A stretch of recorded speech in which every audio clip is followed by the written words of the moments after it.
Hello friends, welcome to my channel PK commerce study. तो friends, आज के इस वीडियो में फिर से मैं आप लोगों के लिए बीकॉम सेमेस्टर 1 का एक वेरी इंपॉर्टेंट क्वेश्चंस का वीडियो लेकर आई हूँ, जो कि आप लोगों के लिए काफ़ी इंपॉर्टेंट होने वाला है। आप लोग के एग्जाम में डायरेक्टली ये क्वेश्चंस देखने को मिलने वाला है, तो आप लोग के एग्जाम के पॉइंट ऑफ व्यू से काफ़ी इंपॉर्टेंट क्वेश्चन है। तो वीडियो के लास्ट तक बने रहिएगा। और अगर आप पहली बार हमारे इस चैनल पर विजिट किए तो सबसे पहले आप हमारे इस चैनल को लाइक करें, सब्सक्राइब करें और बेल बटन पर क्लिक करके ऑल पर क्लिक जरूर कर लीजिएगा फ्रेंड्स, ताकि जब भी मैं वीडियो अपलोड करूंगी तो इसका नोटिफिकेशन आप लोग को मिल जाएगा। तो चलिए वीडियो को मैं आगे बढ़ाती हूँ और हम लोग समझते हैं कि मुद्रा क्या होता है।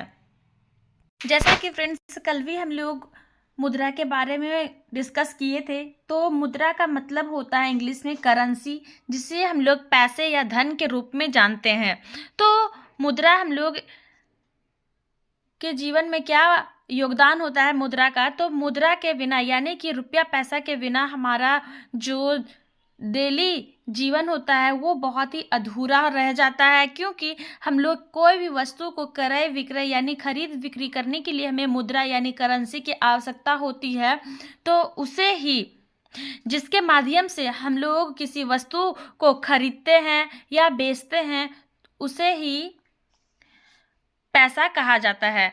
इसमें सिक्के और कागज के नोटों को दोनों को शामिल किया जाता है। आमतौर पे किसी देश में प्रयोग किए जाने वाली मुद्रा उस देश की सरकारी व्यवस्था द्वारा बनाई जाती है। यानी जो ये सिक्के और नोट बने हैं, ये सरकार के द्वारा बनाई गई व्यवस्था होती है, जिससे कि हमारी देश की आर्थिक व्यवस्था को मापने में भी आसानी होती है। मसलन भारत में रुपया और पैसा चलता है। जैसे कि हम लोग रुपया और पैसा से भारत में वस्तुओं का लेन देन करते हैं, तो ये हमारा मुद्रा हुआ। तो आगे अब हम लोग समझेंगे कि मुद्रा की कार्य क्या होता है, मुद्रा का हम लोग कहाँ कहाँ प्रयोग करते हैं और कैसे करते हैं, इसके बारे में हम लोग आगे जानेंगे। तो अब हम लोग समझेंगे क्या मुद्रा के कार्य यानी कि रुपया पैसा का फंक्शंस क्या होता है।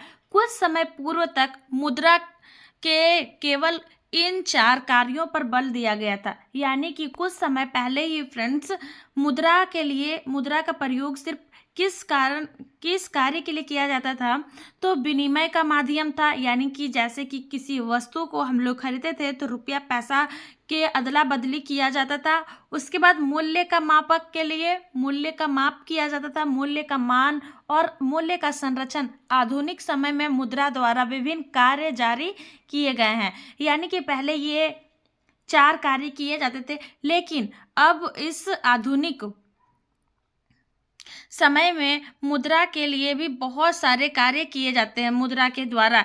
इन कार्यों के लिए 3 ग्रेड में बटा हुआ है। देखिए कौन कौन से जो ग्रेड हैं वो, जैसे कि मुख्य कार्य हो गया, सहायक कार्य और अनूठे कार्य।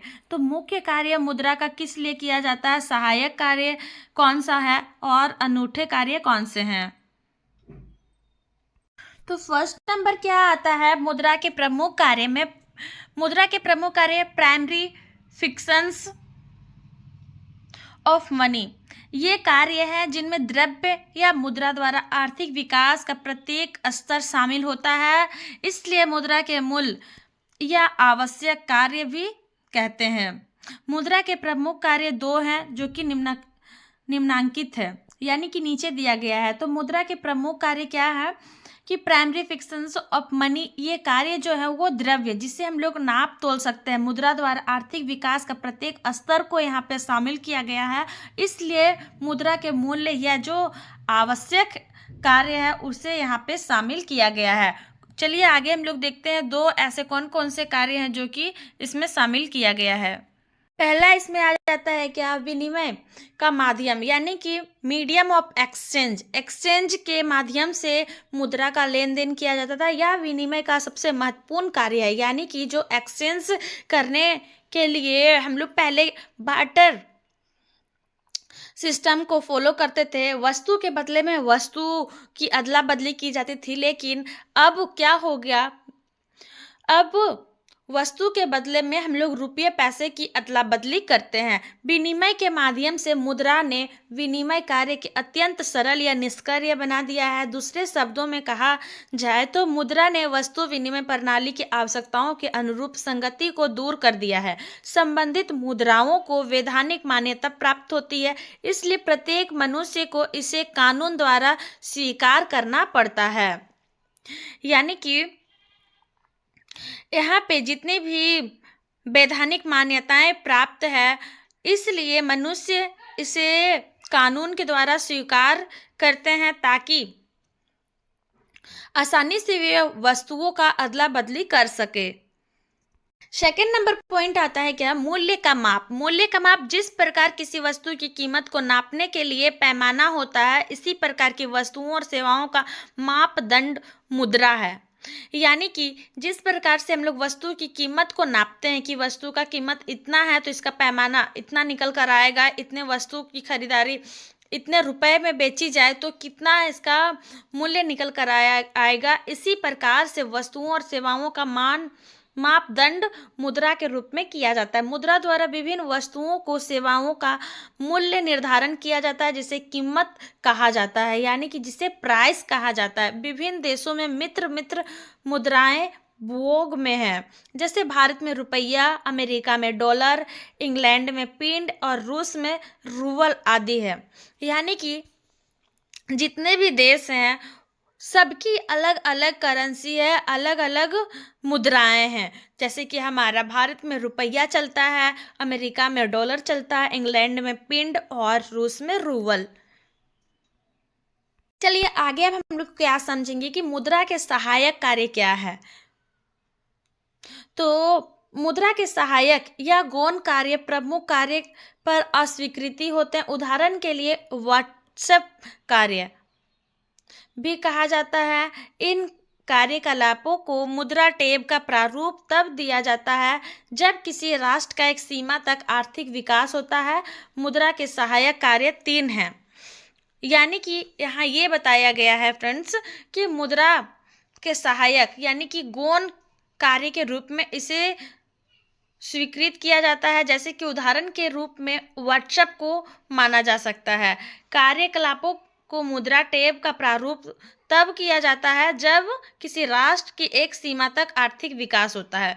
यानी कि सभी देश की अपनी अपनी मुद्राएं होती है, तो इस तरह से किस तरह से एक दूसरे की मदद करती है उसे ही सहायक मुद्रा कहा जाता है। तो आगे अब हम लोग समझेंगे कि सहायक मुद्रा के कौन कौन 3 कार्य हैं। तो फर्स्ट नंबर क्या आता है कि मुद्रा मूल्य या विकृत शक्ति का संचय, क्रय शक्ति का भंडार। मुद्रा के अभाव में बचत क्रय शक्ति को संचित करना सरल नहीं था, क्योंकि मूल्य या विकृत शक्ति का संचयन नहीं किया जा सकता था। तब मनुष्य अपनी निधि बना सकता है, अन्य सेवाओं को बेचकर मुद्रा के रूप में प्राप्त कर लेते हैं। इसका एक हिस्सा वर्तमान में खर्च करके शेष भाग को भविष्य के लिए मुद्रा के रूप में बचा लेते हैं। यानी कि इसका मतलब ये निकल कर आता है कि मनुष्य जो होता है क्या करता है, अपनी सेवाओं को बेचकर, जो कि उसके पास जो भी स्किल होता है उसके बारे में वो अपना काम देता है और उसके बदले में वो क्या लेता है, मुद्रा यानी कि करेंसी, पैसा लेता है। तो वही यहाँ पे बताया गया है कि इसका एक हिस्सा वर्तमान में खर्च करके वो भविष्य की मुद्रा के रूप में भी बचा लेता है। सेकंड में आता है भावी मुद्रा का प्रमाण पत्र। अस्थगित भुगतान का मानक समविक लेन देन मुद्रा के रूप में जाना जाता है। वस्तु विनिमय प्रणाली में भावी भुगतानों की कोई व्यवस्था नहीं थी। मथुरा मुद्रा ने इस आधार को दूर कर दिया और मुद्रा वर्तमान भुगतानों के साथ साथ भावी भुगतानों का भी आधार है। न्यूगिट डेट मैन के रूप में मुद्रा की उपयोगी माना जाता है, क्योंकि एक तो इसके मूल्य में सबसे कम परिवर्तन होता है और दूसरा ये सग्राहिता होता है। तो उम्मीद है फ्रेंड्स आप लोग अच्छे से समझे मुद्रा के अर्थ और कार्यों को। तो आज के लिए इतना ही। वीडियो पसंद आए तो वीडियो को लाइक करें, सब्सक्राइब करें, अपने फ्रेंड्स के साथ भी शेयर जरूर करें। Thank you.